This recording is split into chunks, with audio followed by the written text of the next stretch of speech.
aciari aingĩ kaunti-inĩ ya Taita Taveta matirĩ marahota gũtwara ciana ciao thukuru na mũno makĩria arĩa maraingĩria ciana kĩrathi kĩa form 1. Kũringana na aciari arĩa twaranĩirie nao, mwĩhoko wao wothe ũrĩ kĩgĩna-inĩ kĩa basarĩ kĩrĩa kĩheanagwo nĩ ambunge o ũndũ ũmwe na thirikari ya kaunti. Mwandĩki witũ Joel Mburia nĩ aranĩirie na amwe a aciari aya na agatũharĩrĩria riboti ĩno.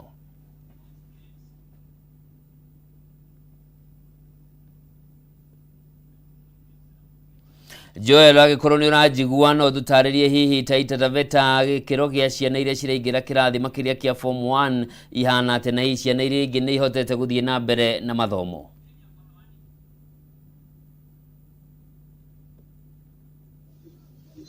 Joel agĩkorwo nĩ ũranjigua no tũtarĩrie hihi maũndũ maikarĩte atĩa mwena ũcio.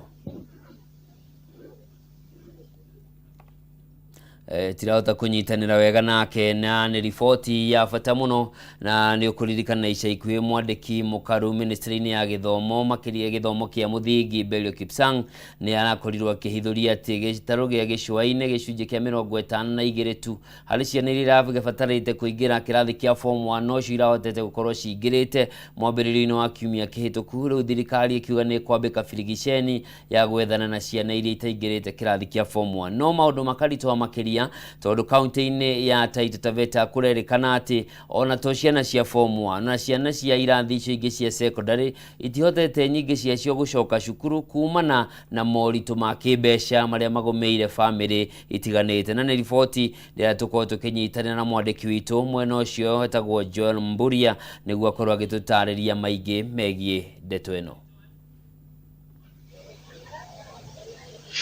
Thank you mwiroreri wa Kameme TV harĩa hothe ũkĩrĩ nĩ atĩ ũmũthĩ twĩ thĩinĩ wa TV ya Kameme mwena wa Taveta tũkĩaria na aciari na arĩa marathiĩ thukuru wanafunzi matwĩre nĩkĩ gĩtũmĩte moke hamwe gwetha mbeca cia CDF. Nĩtũkwaria nao na ndagĩka ĩmwe ũguo tumenye makĩria kĩrĩa gĩtũmĩte. Anza na majina yako kisha unieleze, nitakushika mikrofoni. Kwa majina ni James Msioki Kavingo, mwanafunzi katika shule ya upili ya Bishop John Jenga. Kwanza nishukuru serikali kwa kutusaidia na hii pesa ya CDF kwa sababu kama si pesa sijui kama ningesoma vizuri. Naam, kabla ya CDF pengine ulikuwa unafanyaje ama ulikuwa na wazazi wanajizatiti kwa njia gani nyingine? Ni vibarua tu, wakiajiriwa labda angekopa nasomesha, lakini CDF ikanisaidia. Asante kwa maoni yako hayo mazuri. Majina yako mama? Kama jina naitwa Mary na Isiso Jeremia. Namshukuru Mungu kwa kuwa tangu mbunge alivyoingia hakika amefanya makuu ili kuinua elimu yetu ya Taveta. Amesaidia wengi kwa basari. Mtoto wako pengine yako wapi, anasomea wapi? TVET College, na amesema tukiapply tutapata basari kila mmoja. Na asante sana kwa maoni yako. Na dada songa hapa karibu, nieleze majina yako kisha unieleze kwa kifupi ni vipi. Nami kwa majina naitwa Liz, nafanya ofisi ya mheshimiwa mbunge wa Taveta John Bwire Okano. Kwa kweli kwa macho yangu yale ambayo nimeona ni kwamba kweli wazazi walikuwa wamekwama, wazazi walikuwa wamekata tumaini ya kuwa watoto wao hawataweza kuenda shule kulingana na hali ngumu ya kiuchumi. Simama hapo hapo. Na mama, tunapomalizia unaitwa nani? Naitwa Constance Galton. Mimi namshukuru Mungu kwa sababu mbunge ametutendea makuu ambapo tulikuwa hatujayapata. Kwa maana watoto wetu tulikuwa tunatumia vibarua, maana baba yao alikuwa amekufa, lakini tunatumia kibarua, nilime kibarua nimpeleke shule. Lakini kwa muda mbunge ameingia, namshukuru Mungu kwa maana mtoto wangu anaenda shule bila shida, tunapata basari. Mama, asante kwa maoni yako. Na msimama hapo hapo. Mzee songa karibu hapo nyuma kidogo tu, nieleze majina yako na pengine ni vipi mambo ya basari hapa. Asante. Majina yangu naitwa Isaac Makau Kitili, nafanya na ofisi ya mheshimiwa mbunge John Kano Bwire. Nishukuru tu kwamba katika ofisi tumejitahidi sana kuhakikisha kwamba tumehamasisha wazazi kwa ajili ya mpango wa CDF. Julikane tu kwamba CDF imesaidia wazazi wengi. Ukiangalia kulingana na hali halisi ya maisha, kumekuwa na ugumu wa maisha sana. Kwa hiyo kuna wengi ambao kama sio CDF wasingelikuwa na uwezo hata wa kujiunga na shule ya upili. lakini kwa sababu ya hizi fedha za CDF tunamshukuru Mungu kwamba zinawezesha familia nyingi. Tunahakika watoto wataweza kujiunga na shule za upili. Naam, awali ilikuwaje? Kwa sababu wengi wananiambia kwamba awali kulikuwa na tofauti ya wale ambao wanakuja kuitisha hizi pesa. Sasa hivi mmeweka juhudi gani extra kuona kwamba kila mtu hakosi? Asante. Tumetumia juhudi za kuhakikisha kwamba tumewahamasisha, na kwa sababu mwaka jana tuliweza kutoa bursaries kwa kiwango kikubwa na wengi waliweza kupata. Kwa hiyo wengi kwa sasa hivi wametuma maombi wakiwa na uhakikisho kwamba pia awamu hii wataweza kupata, na kwa juhudi zile ambazo tuliweka ili kuhakikisha kwamba wameweza kutuma maombi, tulitembea kila ward kuhamasisha. Zaidi ya yote pia ofisi ilitoa hizo application forms ili kuhakikisha kwamba kila mmoja ameweza kuipata. Jukumu lile ambalo walikuwa nalo ni kujaza tu na kuhakikisha kwamba wameweza kurudisha forms zenyewe kwa ofisi. Na la mwisho ni pengine matumaini kwa wazazi na watoto ambao wanaendelea na masomo. Utawaambia nini? Wapate matumaini gani? Matumaini yale ambayo ningependa kuwapa ni kwamba kufikia siku ya kesho tutakuwa tunatamatisha zoezi la kupokea hizo bursary forms. Tunatarajia tarehe 2 kamati husika ya mambo ya bursaries wataketi na kuhakikisha kwamba wameweza kutambua wote ambao waliweza kutuma maombi, na tukizingatia pia kulingana na kile kiwango ambacho tulichonacho cha bursary, Mheshimiwa mbunge alitenga shilingi milioni 50 kwa upande wa bursary. Kwa hiyo tuna hakika kwamba kila mmoja ambaye alituma maombi ataweza kupata. Kwa hiyo wazazi, mimi ningependa tu kuwapa hakikisho kwamba wote waliohakikisha kwamba wametuma maombi watapata.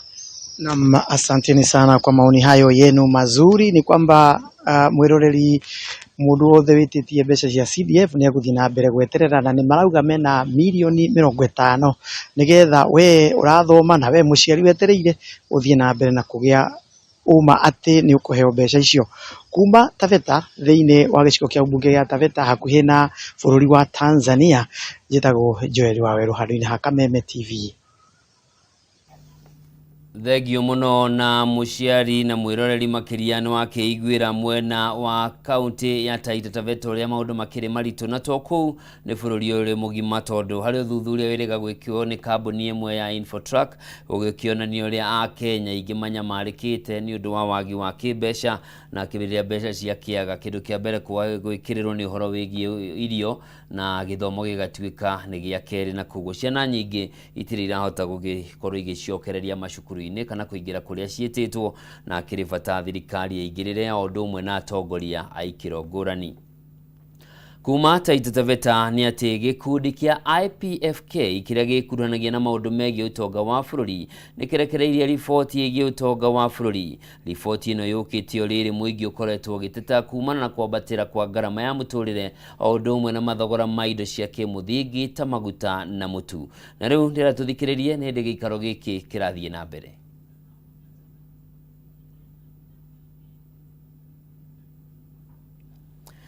Turathie kigomano-ini kimwe kirathie na mbere, na ni kambuni ya IPFK ino ikuruhanagia na maundu ma uthuthuria wa kibeca kana maundu ma economy, na ni ndirarekereria riboti yayo igie utonga wa bururi. Reke tuthikiririe. We know over the last 1 decade our growth has been debt driven, but now our growth is stagnating at 5%. What that means is that Kenya is not reaping fully the benefits that, or the returns that we should be reaping out of the high borrowing that we have had over the last 1 decade. And what that means is that the economy is at a high risk of running into debt distress because we are not experiencing those returns. We are not creating as much jobs as possible. We have not had economic transformation as it were the goal of high borrowing. Moving to the next slide, remember I talked about inclusive and sustainable growth. When we look at consumption per capita, it remains way below what was previously projected, although it has recovered post the pandemic period.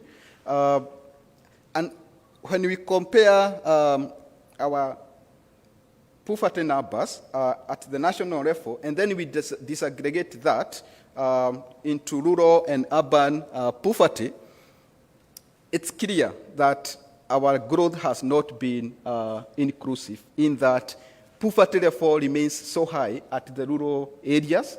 Looking at the 2021, which is the most recent number that we have from the national data, it's clear that 40% of the population cannot live above $2 a day. So that is a high percentage, and we really need to do something to achieve an inclusive growth.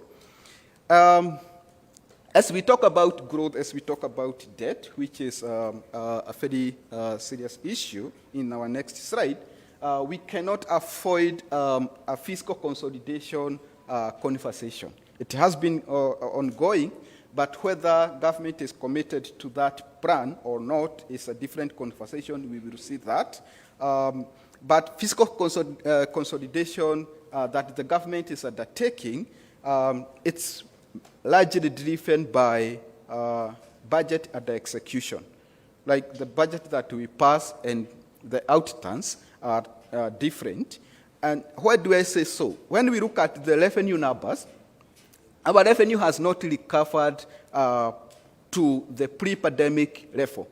So that means we are underperforming in budget execution because our revenue is not growing as it should be. And now, although looking at this number, the expenditure number, it's expected to stabilize over the medium term. There are serious issues that are likely to affect this kind of projection in our next slide. And what are these issues that are likely to affect our expenditure from stabilizing? One, when you look at the draft BPS for 2024, government has already adjusted fiscal deficit target to 5.5%. That is above what we projected last year at 4.4%. So again, that casts a cloud of doubt on whether government is really committed to fiscal consolidation. Then our debt interest has doubled. When you compare what we had in 2012-2013 at 14%, in 2022-2023, our debt interest had doubled to 28%. So that continues eating into the available resources, hence shrinking our fiscal space. Our shilling continues to depreciate, and this erodes any increase in discretionary expenditure. This is, again, an issue of concern, considering that 67% of our debt, external debt, is dollar denominated. Then further pressure on our foreign reserves is continuing, and currently we are operating below the 4 months of import cover. We are at 3.7 months of import cover, and that again shows how our private sector, our manufacturers are likely to suffer when importing, unless this issue of foreign reserves is not addressed. Again, in our next slide, still on debt conversation, Kenya has breached almost all the indicators that are used to analyze debt sustainability. When you look at external debt service as a percentage of revenue, our external debt service as a percentage of exports, and our debt service as a percentage of revenue, it's clear that if today Kenya is hit by an adverse shock, the red line or the maroon line, depending on how you see it, shows that Kenya is at high risk of debt distress, and if we have an adverse shock, we will definitely default on our external obligations. That's what we gather from our analysis, especially on debt sustainability.